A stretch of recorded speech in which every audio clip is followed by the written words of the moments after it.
12º domingo do tempo comum.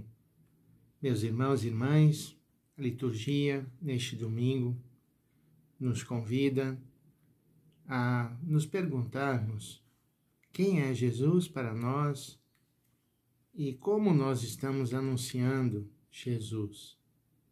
Portanto, são duas questões fundamentais que é preciso tomá-las a sério e verificar até que ponto nós acreditamos no Jesus que nos foi revelado pela Sagrada Escritura e que a tradição da Igreja nos tem transmitido. Porque hoje em dia tantas pessoas falam de Jesus, mas será que é realmente o mesmo Cristo que nós cremos? Será que muitos e muitas pessoas não estão simplesmente adaptando ou escolhendo de Jesus uma ou outra passagem que lhes agrada mais e as outras deixando de lado? Eu creio que, da mesma forma que para conhecermos alguém é necessário levarmos em consideração toda a vida da pessoa, toda a sua história, também a vida de Jesus não é diferente.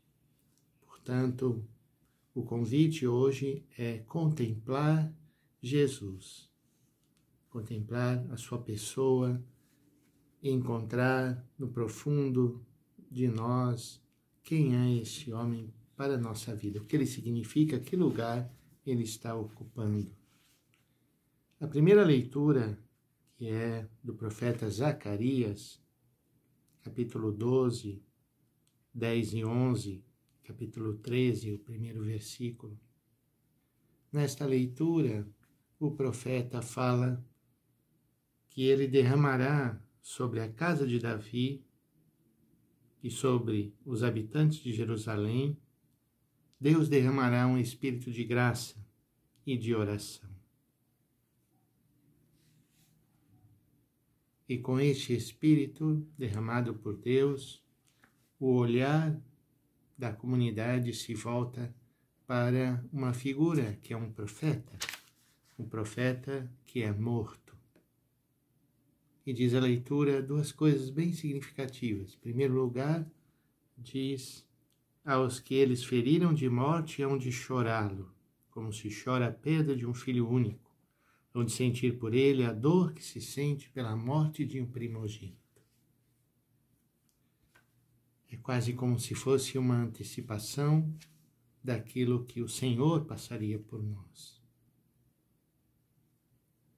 E, por outro lado, a leitura termina dizendo também que naquele dia haverá uma fonte acessível à casa de Davi, aos habitantes de Jerusalém, para que eles possam ali fazer as suas abluções e purificar-se.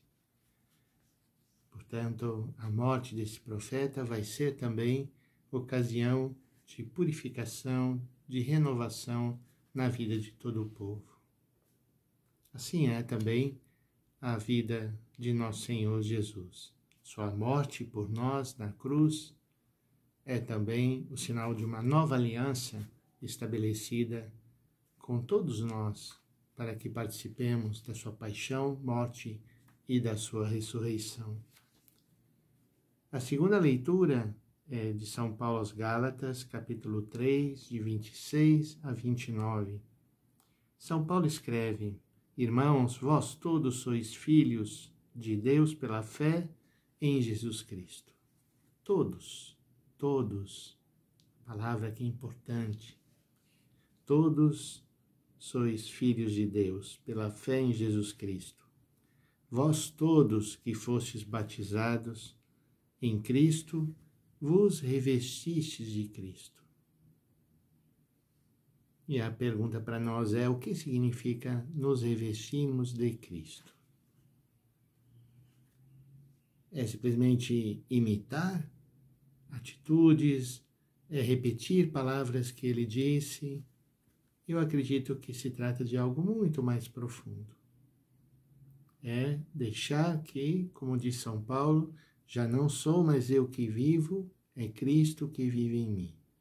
É assumir todas as suas atitudes, é comungar, entrar em comunhão com toda a sua vida, com aquilo que ele procurou viver, procurou transmitir. O que vale não é mais ser judeu nem grego, nem escravo nem livre, nem homem nem mulher, pois todos vós sois um só em Jesus Cristo. Sendo de Cristo, sois então descendência de Abraão e herdeiros segundo a promessa. O Paulo nos chama a superarmos todas as diferenças, os preconceitos, os julgamentos e constituirmos uma igreja unida. Não uma igreja de todos iguais, mas uma igreja onde as diferenças são superadas pela mesma fé em Jesus Cristo. O evangelho de hoje, desse domingo, Lucas capítulo 9, de 18 a 24. Certo dia, Jesus estava rezando num lugar retirado. Seus discípulos estavam com ele. Então Jesus perguntou-lhes: quem diz o povo que eu sou? Eles responderam: uns dizem que é João Batista, outros que és Elias, e outros acham que és alguns dos antigos profetas que ressuscitou. Essa leitura é uma leitura muito importante e ela está presente também nos outros evangelistas, em Marcos, em Mateus, e eles colocam essa cena no caminho, enquanto estavam caminhando. Lucas fala num outro contexto, diz que Jesus estava rezando num lugar retirado. E por isso, aqui se trata de algo que diz respeito à própria identidade de Jesus. Que Jesus representa e quem ele é na verdade. E isso não se descobre simplesmente seguindo ele pelos caminhos. Lucas quer indicar que para conhecer quem é Jesus, precisamos estar com ele, vendo ele rezar. Na sua oração, Jesus, na sua intimidade com o Pai, ele revela-se muito mais do que simplesmente caminhando pela Galileia ou pela Judeia, fazendo milagres, como outros tantos caminhavam também e falavam em nome de Deus. E é nesse contexto, depois de ter perguntado aquilo que os discípulos escutaram falar sobre ele, vem a pergunta decisiva, que nós também temos que nos perguntar hoje. E vós, quem dizeis que eu sou? Interessante que a pergunta não é quem sou eu para vocês, mas quem vocês dizem para os outros que eu sou. O que nós estamos transmitindo, revelando, falando a respeito de Jesus? Será que estamos revelando realmente quem Jesus é para as pessoas? Hoje, nesse domingo, somos chamados a fazer essa reflexão. Pedro respondeu então: tu és o Cristo de Deus. Resposta precisa de alguém atento, alguém que tem uma iniciativa como Pedro e que vê naquele homem o Messias de Deus, o Cristo.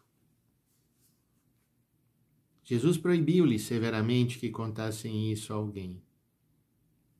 E a razão vem na sequência, acrescentou: o Filho do Homem deve sofrer muito, ser rejeitado pelos anciãos, pelos sumos sacerdotes, doutores da lei, deve ser morto e ressuscitar ao terceiro dia.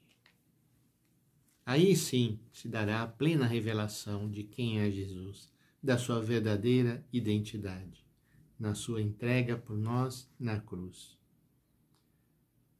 Depois, Jesus disse a todos, e não somente aos discípulos, a todos, isso é para todos. Se alguém me quer seguir, renuncie a si mesmo, tome sua cruz cada dia e siga-me. Pois quem quiser salvar a sua vida vai perdê-la, e quem perder sua vida por causa de mim, esse a salvará. Queremos seguir a Jesus?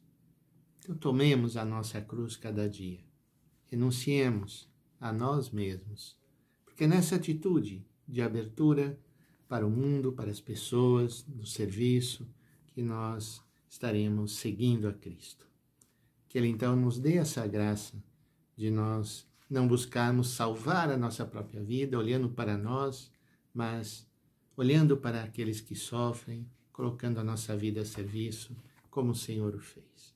Que Ele nos abençoe nesse domingo, a nós e nossas famílias. Em nome do Pai, do Filho e do Espírito Santo. Amém.